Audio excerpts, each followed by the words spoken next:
guys, welcome back to the channel. Today we're talking about why the 2021 Lotus Evora Gt is such a special car. First of all, by just the very definition of the word, exclusivity. There's only 722 Evora GTs in North America for both 2020 and 2021 model years combined. That's every single version of this trim made. So if Toyota or Porsche makes a special edition car, let's use Toyota as an example, every 86 has 860 cars in its special edition. Every year they make 860. That is a beautiful 911. They make 860 special edition 86s every year. Porsche, when they do a special edition, usually 1948 units, maybe 991, depends on the car. This, not a special edition, full production car, 722 combined units. 722 cars, they make 722 C8s a week. Actually, they probably do, because they make 50,000 a year. So they make more than this a week.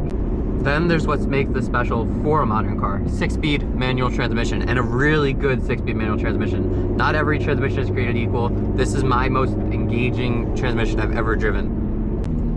The other insanely rare feature for a 2021 vehicle is hydraulic steering. No e-pass in this, no electric power steering. Unbelievable feedback through the wheel. Even on these Continentals, which you lose a little bit of that feedback, every single thing in the road you feel, and you could drive this car essentially blind.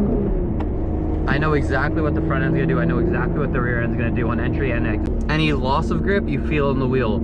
Any leaf on the road, any line on the road, you cross the double yellows, you'll know it through the wheel. It's something you just don't get in modern cars.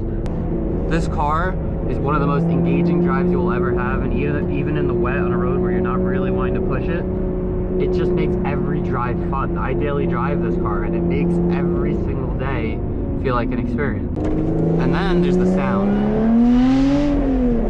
Yes, that's a 3.5 liter Toyota Camry Drive V6. It's got an Edelbrock supercharger and it's missing a third cat, but this is basically how the car comes to stock in Europe.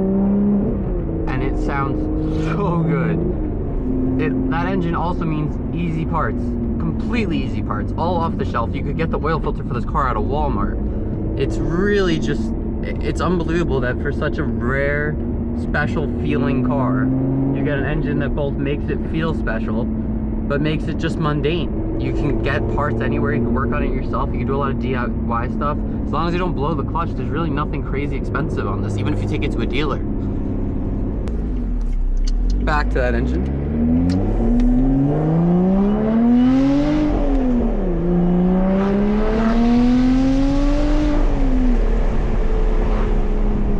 Is not crazy light. This car with no carbon pack weighs about 3,170 pounds to the curb. That's lighter than the equivalent like Cayman GT4, but it's heavier than a regular Cayman. It's heavier than 86, but the modern day 86 is now up to about 2,800 pounds. It's got 200 horsepower.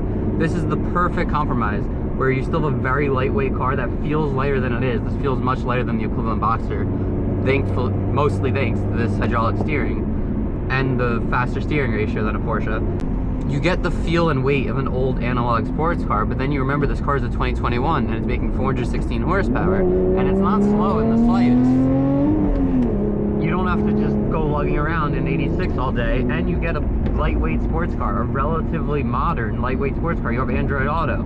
It's just like a weird combination of things that it brings old school into the new age, and it's really the end of these analog sports cars.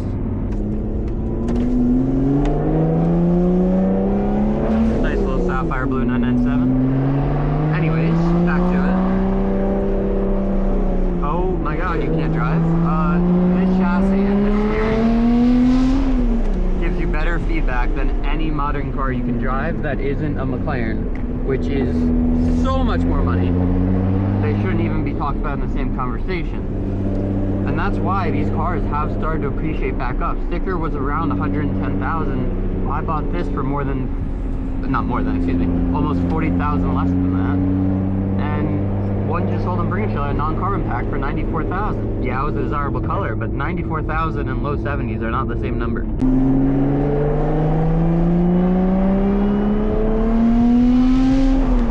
There are more beautiful noises, but there are few angrier noises.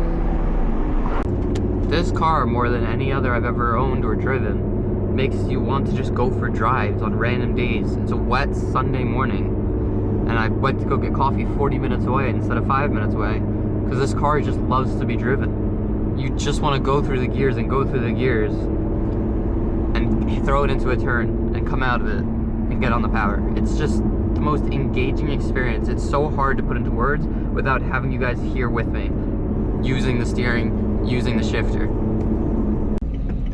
The Evora represents a dying breed of analog driver's cars, and they went out with a bang.